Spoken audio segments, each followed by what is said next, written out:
thì này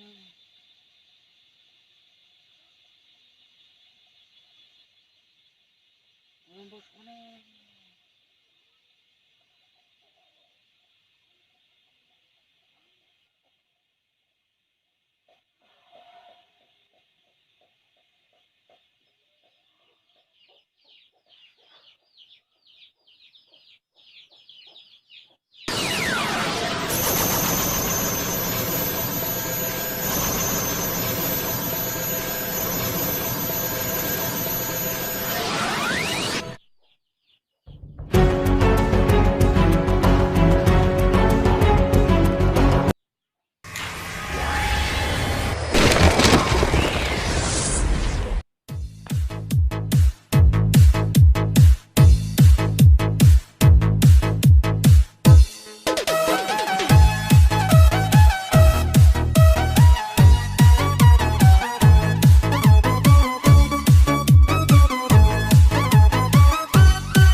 chuyện tình yêu vỡ tan rồi, còn hay không bao câu hẹn thề thua xưa.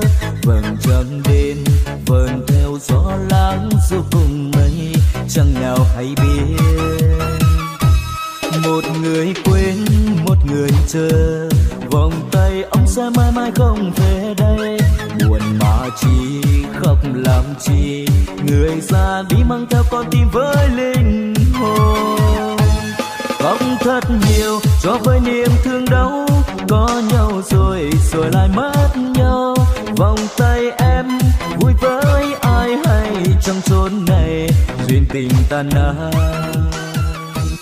mất em rồi.